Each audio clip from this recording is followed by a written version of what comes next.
Good morning students. आज मैं आपको कार्बन व उसके यौगिक पाठ में हाइड्रोकार्बन पढ़ाऊंगा। बहुत इंपॉर्टेंट टॉपिक है हाइड्रोकार्बन। थोड़ा ध्यान से समझने का प्रयास करेंगे। हाइड्रोकार्बन क्या है? नाम से स्पष्ट है, हाइड्रोजन व कार्बन के यौगिक।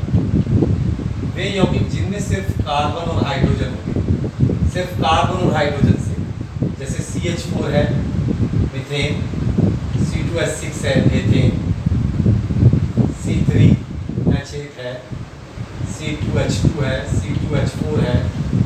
इस तरह के जो यौगिक होते हैं जो सिर्फ कार्बन और हाइड्रोजन से ही मिलकर बने होते हैं, उन्हें हम हाइड्रोकार्बन कहते हैं। बच्चों, हमने ये जान लिया कि कार्बन और हाइड्रोजन के जो यौगिक हैं उन्हें हम हाइड्रोकार्बन कहते हैं। मैंने कुछ उदाहरण भी आपके सामने दिए हैं। अब पढ़ते हैं हम आगे हाइड्रोकार्बन के प्रकार। ये हाइड्रोकार्बन कितने प्रकार के होते हैं? बच्चों, हाइड्रोकार्बन मुख्य रूप से दो प्रकार के होते हैं। एक तो होते हैं संतृप्त, और दूसरा होता है असंतृप्त।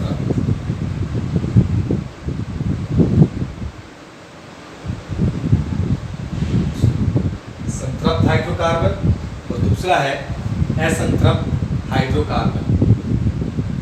ये संतृप्त हाइड्रोकार्बन क्या होते हैं? बच्चों, संतृप्त हाइड्रोकार्बन वे यौगिक होते हैं या वो हाइड्रोकार्बन होते हैं जिनमें कार्बन कार्बन के बीच में सिर्फ एकल बंध बनता है, सिंगल बॉन्ड। और असंतृप्त होते हैं जिनमें कार्बन और कार्बन के बीच में कम से कम एक डबल बॉन्ड हो या कम से कम एक ट्रिपल बॉन्ड। ये ठीक है। हाइड्रोकार्बन को दो भागों में बांट दिया।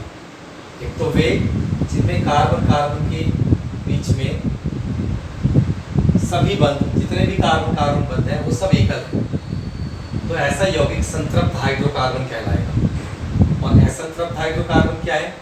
जिनमें कार्बन परमाणु की जो श्रृंखला है उनमें कम से कम एक बंध या तो द्विबंध है या फिर त्रिबंध है। ऐसे यौगिक जो होते हैं असंतृप्त हाइड्रोकार्बन कहलाते हैं। अब मैं आपको संतृप्त हाइड्रोकार्बन पढ़ाता हूँ। ध्यान से समझेंगे, बहुत ही इंपॉर्टेंट है।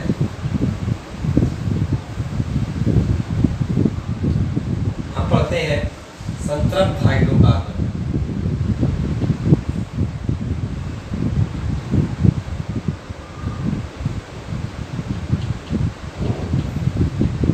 इन्हें हम पैराफिन भी कहते हैं।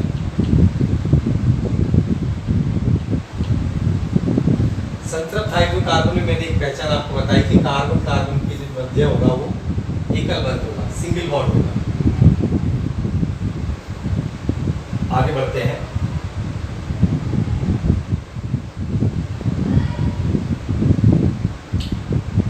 संतृप्त हाइड्रोकार्बन को हम एक नाम और भी देते हैं, वो है एल्केन।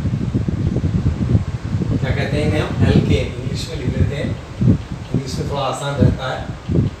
एल्केन याद रखना। इन्हें क्या बोलेंगे हम? एल्केन बोलेंगे। और इनका जो सामान्य सूत्र होता है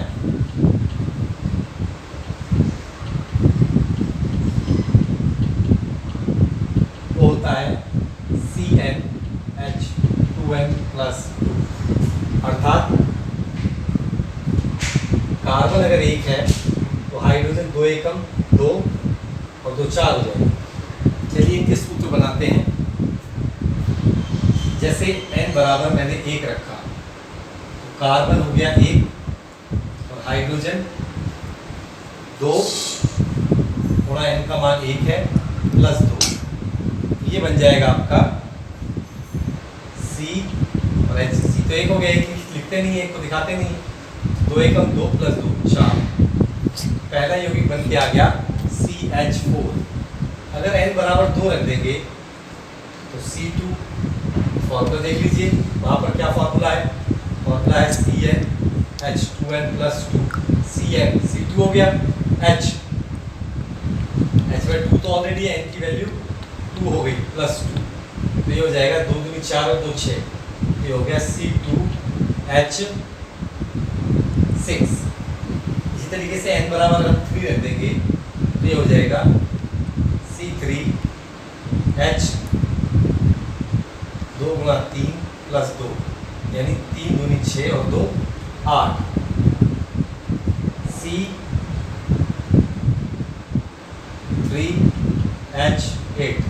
यानी आप देख रहे हैं कि हमेशा दुगने से 2 ज़्यादा है। 1 का दुगना 2 और 2 से ज़्यादा 2 4 हो गया, 2 का दुगना 4, हाइड्रोजन कार्बन के दुगने से 2 ज़्यादा है। ठीक है ना, हाइड्रोजन के परमाणु ज़्यादा हैं कार्बन से, कितने ज़्यादा हैं? दुगने से 2 ज़्यादा।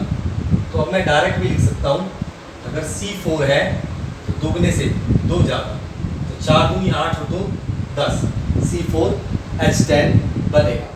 तो इस तरीके से हमें पता लग जाएंगे कि एल्केन जो होते हैं, संतृप्त हाइड्रोकार्बन को एल्केन भी कहते हैं, उनका सूत्र कैसे बनाया जा सकता है। कितने भी कार्बन का आप सूत्र बना सकते हैं। अगर आपसे कहता है कि कार्बन उसमें 7 है तो हाइड्रोजन कितने होंगे? तो हाइड्रोजन होंगे 7 का दुगना 14 और 14 में 2 जोड़ देंगे 16, तो C7H16 7 कार्बन का संतृप्त हाइड्रोकार्बन मिल गया। तो इस तरीके से हमने सूत्र बनाना तो सीख लिया एल्केन का। अब इनकी संरचना और नाम मैं आपको बनाना सिखाता हूँ। ठीक है,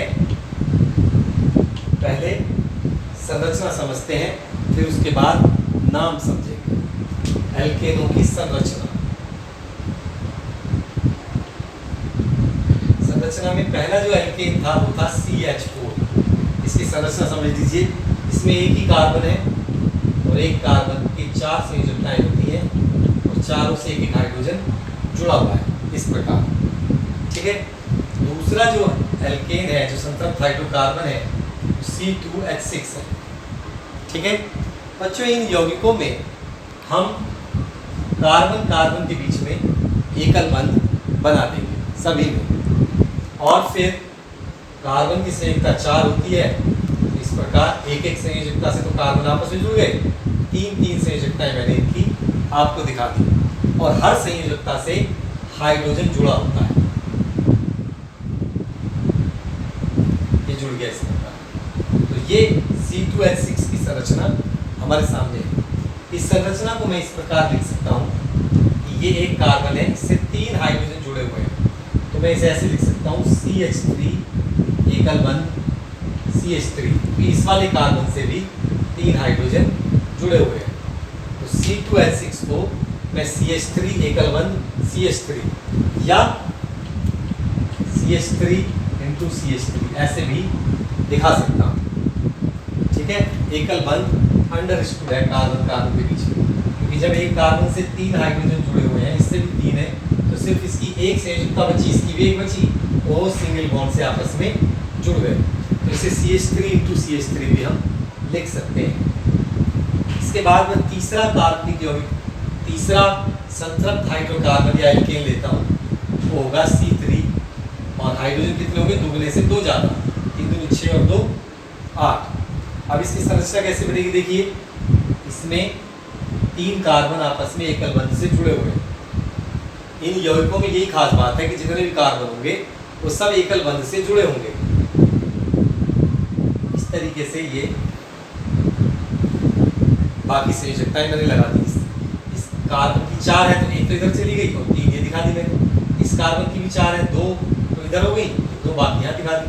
इसकी भी 4, एक इधर हो गई और 3 मैंने ऐसे दिखा दी। अब इनसे हाइड्रोजन जोड़ देते हैं।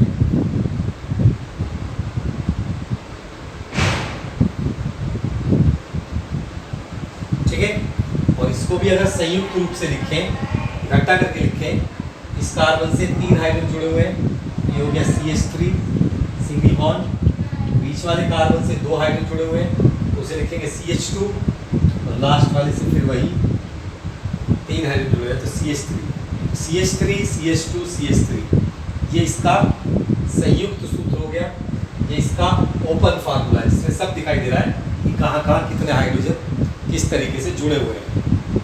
इसको भी हम ऐसे लिख सकते हैं CH3 CH2 CH3। तो ये इसकी संरचना होगी। अब मैं नंबर 4 जो यौगिक है उसकी संरचना बनाता हूँ। इसमें 4 कार्बन होंगे और 10 हाइड्रोजन होंगे, दुगने से 2 ज़्यादा। अब इसमें 4 कार्बन परस्पर एकल बंध के द्वारा जुड़े हुए। अब इस कार्बन की कितनी संयोजकताएं बची? 3। इसकी कितनी बची? 2। इसकी भी 2 और इसकी 3। अब हम क्या करते हैं कि इसमें हाइड्रोजन जोड़ना शुरू कर देते हैं।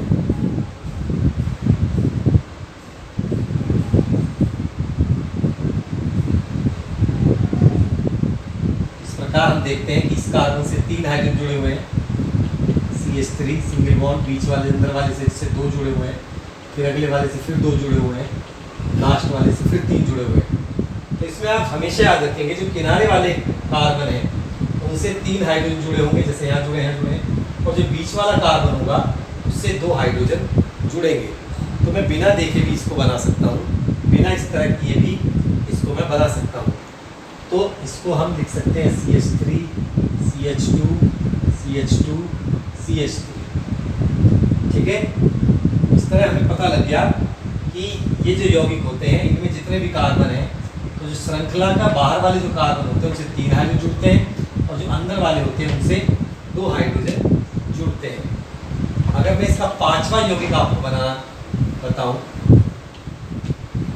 तो वो कुछ इस प्रकार होगा।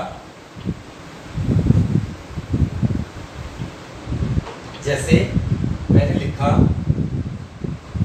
5वां जो यौगिक होगा वो होगा C5H12। तो इसकी संरचना मैं बना सकता हूँ CH3 single bond CH2 single bond CH2 single bond CH2 single bond CH3। तो ये हमने सीखा कि किस प्रकार हम यौगिक की संरचना बना सकते हैं। ये संयुक्त फार्मूला है, और अगर आपको बॉन्डिंग फार्मूला दिखाना है, बॉन्ड वाला दिखाना है, तो वो भी आप बना सकते हैं। इस प्रकार हमने जाना कि एल्केन की संरचना किस प्रकार की होती है। चलिए अब थोड़ा नाम बनाना सीखते हैं। नाम बनाने से पहले मैं आपको एक बात बताना चाहता हूँ। देखिए, इन यौगिकों के जो नाम होते हैं वो बहुत ही आसान है बनाना। उसके लिए बस आपको थोड़ा सा कुछ बातें ध्यान रखनी पड़ेगी। जैसे कि अगर किसी यौगिक में एक कार्बन है तो उसमें लगेगा मैथ, METH। ये बात याद रखने वाली, हिंदी में देख लो या अंग्रेजी में देख लो। अगर यौगिक में 2 कार्बन है तो उसके लिए होगा एथ, इंग्लिश में ETH। अगर 3 कार्बन है तो हम लगाएंगे प्रॉप, ठीक है। और अगर 5 कार्बन है तो उसके लिए हम लगाएंगे ब्यूट, इंग्लिश में BUT, ठीक है। अगर 6 कार्बन है, सॉरी 4 कार्बन का छूट गया, 4 कार्बन का ब्यूट। अगर 5 कार्बन है तो उसके लिए लगाएंगे हम पेंट, यानी PENT, ठीक है। अगर 6 कार्बन है तो उसके लिए लगाएंगे हम हेक्स, इंग्लिश में HEX, हेक्स।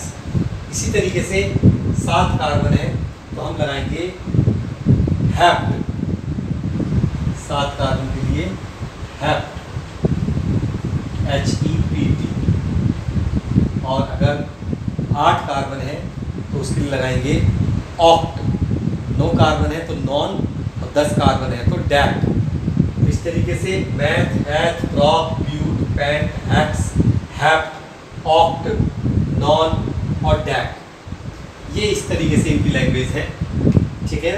तो इसमें हमें ये देखना पड़ेगा कार्बनिक यौगिक में कितने कार्बन है, और इतने कार्बन देखकर फिर हम नाम बनाने का प्रयास करते हैं, ठीक है बच्चों। इसको याद रखेंगे, ये जो मैंने बताया है, जितने भी मैंने बताए हैं, ये नाम का मुख्य शब्द है, मेन बॉडी है ये। क्या है ये? मेन बॉडी, नाम मेन बॉडी मुख्य शब्द है ये, ठीक है ना। मेन वर्ड है ये नाम के लिए। तो इन्हें अच्छे से याद करेंगे। याद करने के बाद फिर मैं आपको बताता हूँ कितनी आसानी से इन यौगिकों के नाम आप बना लेंगे, और वो मैं सिखाऊंगा आपको अगली क्लास में। तब तक के लिए धन्यवाद, नमस्कार।